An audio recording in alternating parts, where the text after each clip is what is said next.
മാലിന്യ പ്രശ്നങ്ങളിൽ കത്തിക്കയറി കൗൺസിൽ. വിവിധ പ്രദേശങ്ങളിലെ മാലിന്യ പ്രശ്നങ്ങൾ ഗുരുവായൂർ നഗരസഭാ കൗൺസിലിൽ കത്തിക്കയറി.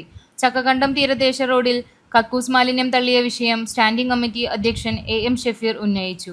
മാലിന്യം തള്ളുന്നവർക്കെതിരെ ശക്തമായ നടപടി സ്വീകരിക്കണമെന്ന് ചെയർമാൻ എം കൃഷ്ണദാസ് ഉറപ്പു നൽകി. ടൗൺഹാൾ പരിസരത്തെ മാലിന്യം കൂടിക്കിടക്കുന്നതായി KPA റഷീദ് പറഞ്ഞു. അത് മാലിന്യം കൂടിക്കിടക്കുന്നതല്ലെന്നും ടൗൺഹാൾ പരിസരത്തെ മാലിന്യം നീക്കുന്നതിന്റെ ഭാഗമായുള്ളതാണെന്നും ചെയർമാൻ പറഞ്ഞു.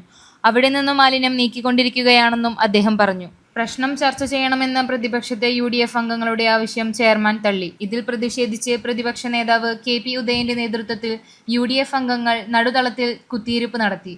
ഇന്നർ റിംഗ് റോഡിലും പടിഞ്ഞാറെ നടയിലും മാലിന്യമൊഴുക്കുന്ന വിഷയം BJPയിലെ ശോഭ ഹരിനാരായണൻ ഉന്നയിച്ചു. പ്രശ്നം ശ്രദ്ധയിൽപ്പെട്ട ഉടനെ അതെല്ലാം പരിഹരിച്ചതായി ചെയർമാൻ പറഞ്ഞു. കുടിവെള്ള വിതരണത്തിൽ കരാറുകാരനെ സഹായിക്കുന്ന നിലപാടാണ് നഗരസഭ സ്വീകരിക്കുന്നതെന്ന് പ്രൊഫസർ PK ശാന്തകുമാരി ആരോപിച്ചു. AS മനോജ്, CS സൂരജ് എന്നിവർ സംസാരിച്ചു.